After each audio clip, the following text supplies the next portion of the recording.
उड़ीसा के बालासोर में हुए भयानक रेल हादसे को 24 घंटे से ज्यादा का वक्त बीत चुका है। फिलहाल बचाव दल का रेस्क्यू ऑपरेशन चल रहा है। इस भीषण दुर्घटना में 280 से ज्यादा लोगों की मौत हो चुकी है। अभी भी सैकड़ों घायलों का इलाज चल रहा है।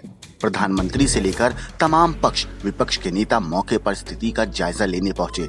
प्रधानमंत्री मोदी ने कहा कि घटना में दोषियों के खिलाफ सख्त कार्रवाई होगी।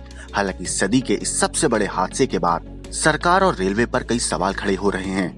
आधुनिक तकनीक का इस्तेमाल करने का दावा करने वाली भारतीय रेल से आखिर कहां चूक हो गई, जिससे इतना बड़ा रेल हादसा हो गया। तो आइए आपको समझाते हैं रेलवे के कवच सिस्टम का क्या हुआ।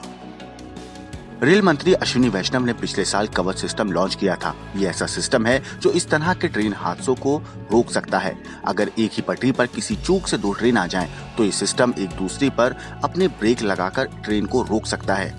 मसलन ये सिग्नल पार करने और टक्कर रोकने के लिए सुरक्षा प्रदान करने के लिए डिजाइन किया गया है। जब इस सिस्टम का ट्रायल हुआ तो खुद रेल मंत्री मौजूद थे। ऐसे में बालासोर हादसे के बाद कवच को लेकर सवाल उठना लाजमी है। हालांकि बताया जा रहा है कि जिस रूट पर यह हादसा हुआ वहां अभी तक कवच सिस्टम का इस्तेमाल नहीं किया गया था। स्टेशन के पास इतनी स्पीड से क्यों चल रही थी ट्रेन? बालासोर रेल हादसा बहानगा बाजार स्टेशन के पास हुआ।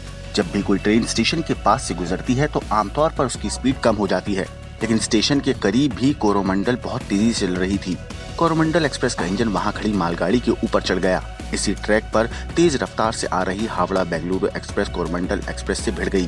ट्रेन की स्पीड लगभग 125 किलोमीटर प्रति घंटे के आसपास रही होगी, और जब इतनी तेजी से ट्रेन दूसरी ट्रेन से टकराएगी तो कितना भयावह मंजर होगा, इसका अंदाजा हमें इन तस्वीरों को देखकर लग सकता है।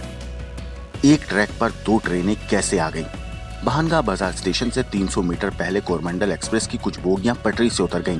ट्रेन का इंजन आउटर लाइन पर खड़ी मालगाड़ी पर चढ़ गया। इसी दौरान ट्रैक पर अचानक हावड़ा बेंगलुरु एक्सप्रेस आ गई और उसने तेजी से कोरोमंडल एक्सप्रेस को टक्कर मार दी। अब सवाल उठ रहा है कि एक रेलवे ट्रैक पर दो ट्रेनें कैसे आ गईं? रेलवे की जानकारी के अनुसार इसके पीछे दो वजह हो सकती हैं। पहली मानवीय भूल और दूसरा तकनीकी खराबी। हालांकि अभी तक इसकी कोई आधिकारिक पुष्टि नहीं हुई है।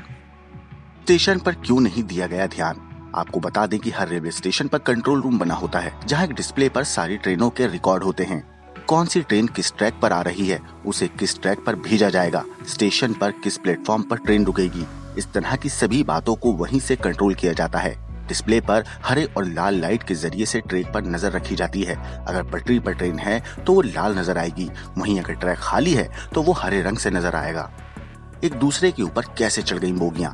रेलवे के जानकारों के अनुसार आजकल एडवांस टेक्नोलॉजी का इस्तेमाल होता है। पहले ट्रेनों के कोच एक दूसरे के ऊपर चढ़ जाते थे, लेकिन अब नए एंटी क्लाइंबिंग कोच ट्रेन में लगाए गए हैं।